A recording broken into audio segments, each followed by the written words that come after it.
Welcome back to Les Schwab Tire Center's Outdoor GPS, presented by Fisherman's Marine and Outdoor. All right, here just a handful of weeks ago, somewhere in there, it was the 50th anniversary for Kershaw. Kershaw Knives is a local company here to the Northwest, and their 50th anniversary. Very, very cool to be invited for that, number one. But number two, to have a chance to do some filming there. And when I said it was much like what I would expect NASA to be like on the inside, was very much what we ran across when they're like, hey, you can't film that. Oh, sorry. We won't do that, but we got a great clip for you here to take a look at what is behind the scenes at Kershaw. All right, everyone, we're here at the Kershaw facility in Tualatin. In my backyard, by the way. We're going to go in for their 50th anniversary. Come on, let's go check it out.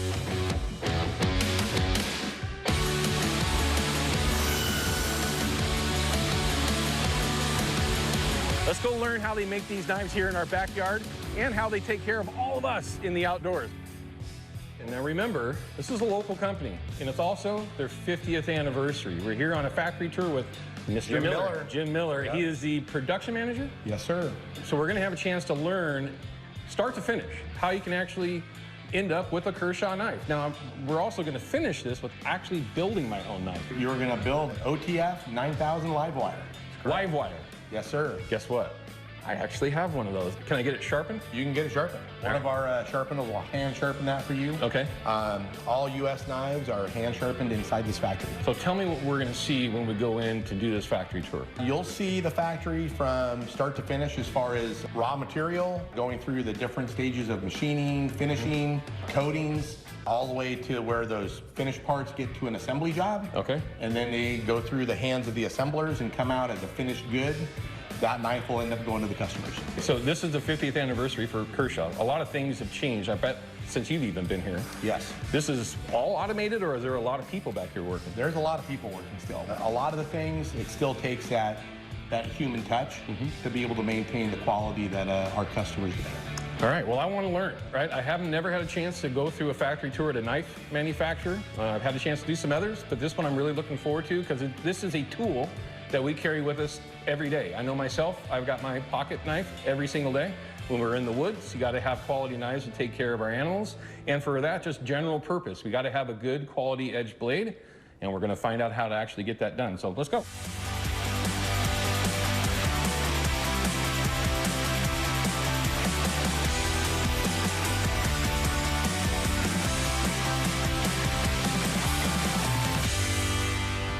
Serrated blades are done internally.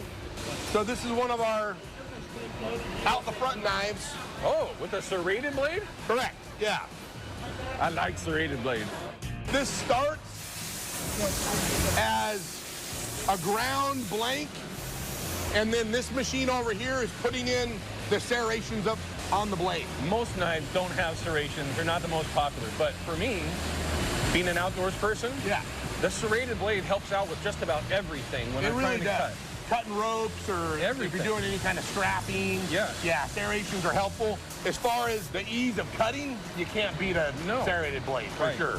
So what he does is he loads the blade onto a fixture, and if you look at the way the fixture's rotating around, it'll present the blade to the wheel, and the wheel is shaped by something called a crush roll.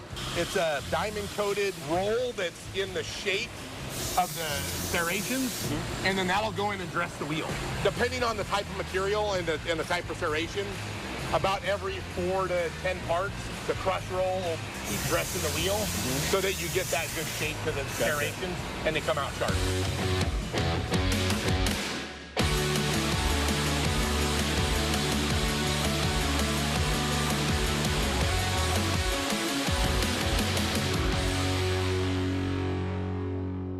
All right, so if you look at what he's doing over here, we're taking a laser cut blank, and it's cut out of sheets of titanium that gives us a blank.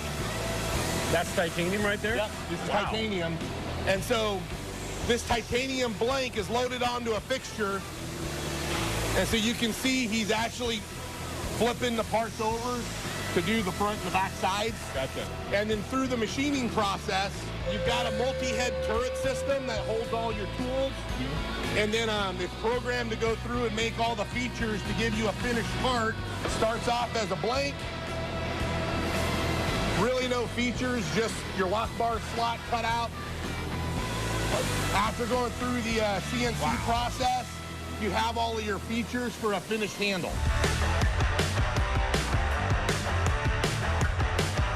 This is the Cerakote booth. We've got a couple of the techs in there painting right now. Those are handles that they're working on now? Correct, yeah. And they're actually doing a two-tone handle. So if you look at what Sarah's doing right now, she's blowing off any debris that may have gotten on the parts, transitioning from the area that they're loading it into the booth, because you don't want any of those contaminants on the product when it's sprayed, or you end up having those contaminants trapped under the coating, and then it ends up having to be reworked. So they do the primary base, which is the blue first, and then they'll come through and do the secondary black on there to do a two-tone finish. I'm familiar with it only from the shotgun side of things, pistol side of things, and of course pocket knives like we all carry every day, it seems like. It's just a way to protect the blade and the handles from getting beat up, scratched up, is that right? Cerakote is an extremely robust coating against chemicals. Gotcha. So whether it be, you know, being out in salt water or something, the only thing that's going to rust is the exposed edge, the sharpened edge of the blade. Anything that has the Cerakote applied to it is good to go. It's going to have a lot of protection. And like you said, as far as wear goes, it's got very, very good wear protection. That coating's going to last for years. A long, I mean, forever, really. Yeah, it's going to last a long time.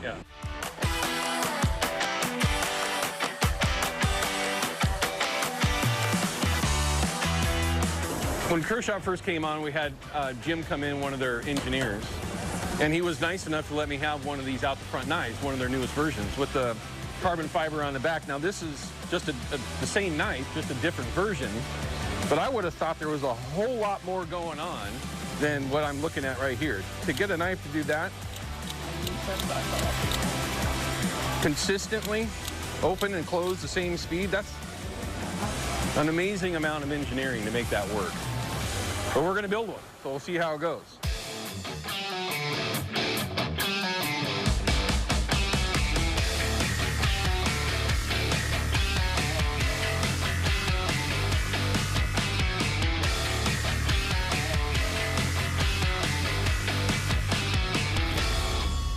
'50th anniversary.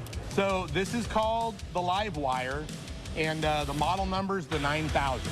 Our design group came up with the name Live Wire from, of all things, AC/DC. Live Wire. Fitting name for a fantastic knife. Well, it works flawless, and crazily enough, I helped assemble this thing. Very, very cool knife. I would highly recommend that you look into one. Learning about how they actually assemble and build Kershaw knives here in our backyard. 200 plus employees, local employees here. Yes, sir. That are building all of these knives for all of us to enjoy. Just a phenomenal facility, great people, and a fantastic story. And we actually had a chance to talk to the founder, Pete Kershaw. I mean, come on. This is a local company to us in the Northwest. We love the fact that they're part of Out There GPS. And I got to build a knife. Pretty darn cool. Pretty darn cool. You had a good time. I did. It was great. Thank you very much. Thank Appreciate it.